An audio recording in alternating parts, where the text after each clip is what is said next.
Ayun na nga guys, ang nangyari sa abot kamay na pangarap. So ito na guys, ito nga ang nasasanglaan ni Josa ng cellphone ay hinahanap niya na ngayon si Annalyn.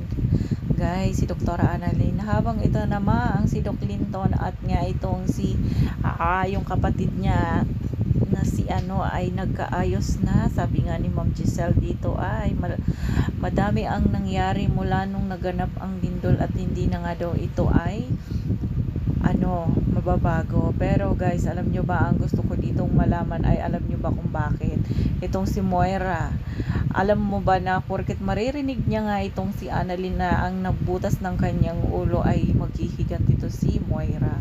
Kaya ngayon guys, malalaman natin ngayon kung anong gagawin ni Moira kay Annalyn. So ito talaga guys, si Moira walang utang na loob. Tinulungan na siya at lahat-lahat, ang sama-sama pa rin ang kanyang pag-uugali.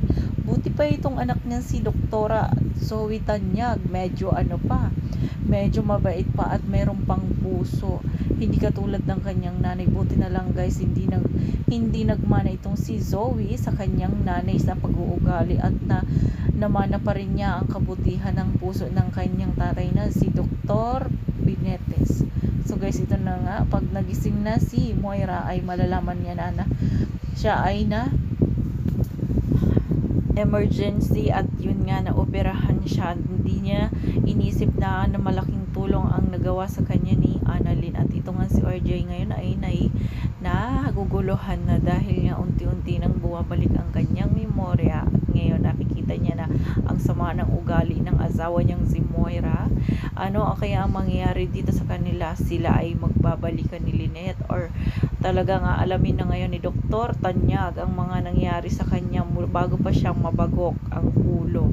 So ito nga si Lynette ay nag-iisip dahil ayaw niyang masaktan si Dr. Carlos Binetes dahil nga sa mga sinabi ni Dr. RJ Tanyag. Pero alam naman natin na si Lynette ay may pagmamahal pang na itatago kay RJ Tanyag. So kaya guys, alam niya na kung ano ang mangyayari dito. Abang-abangan natin habang itong si Annalyn naman ay nananalangin para nga na sana ay magtuloy-tuloy na ang pagaling ng kanyang tatay at maalala na lahat-lahat ang mga banding nilang mag-ama at maalala na niya na kaya niyang ipaglaban ng kanyang anak sa bruha niyang asawa na si Moira guys. At ito na nga guys, magigising na ngayon si Moira. Yan, gising na si Moira. Ngayon guys, kinakabahan si Dr. Zoe Tanyag dahil nga ayaw niyang ipaalam muna na si Annalyn ang nagbutas sa kanyang ulo dahil nga sa emergency operation ng kagagawa na nabagok ang ulo ni Moira. Pero guys, talaga naman tong si Moira ay napakasama ng ugali. Nagtanong pa talaga, mauntik nang mamatay lahat-lahat, pero guys, siya pa rin ang lalo pang lumala ang kanyang pag-uugali habang itong si Lynette nakatanggap ng bulaklak galing kay Dr. RJ Tanyag at napaisip nga itong si Lynette. So itong si Moira, iniisip niya na ang anak niya si Zoe ang nagligtas sa kanya. Wala talaga siyang kaalam-alam na si Annalyn ang nagligtas sa kanya. Kaya itong si Dr.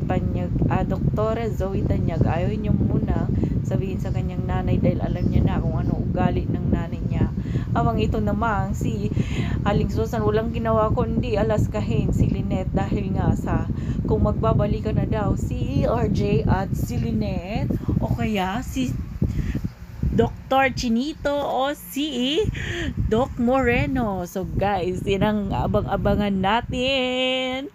Dahil ang laban ng Moira at Lynette hindi pa rin natatapos habang ito namang ating bida na si Annalyn Santos ay masaya dahil nga ay kilala na siya at kinikilala na siyang anak ng kanyang tatay.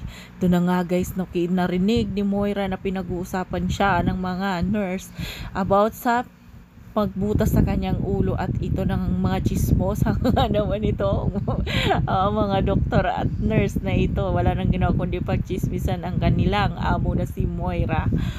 Guys, alam nyo ba na itong si Moira maririnig at sisigawan sila nito.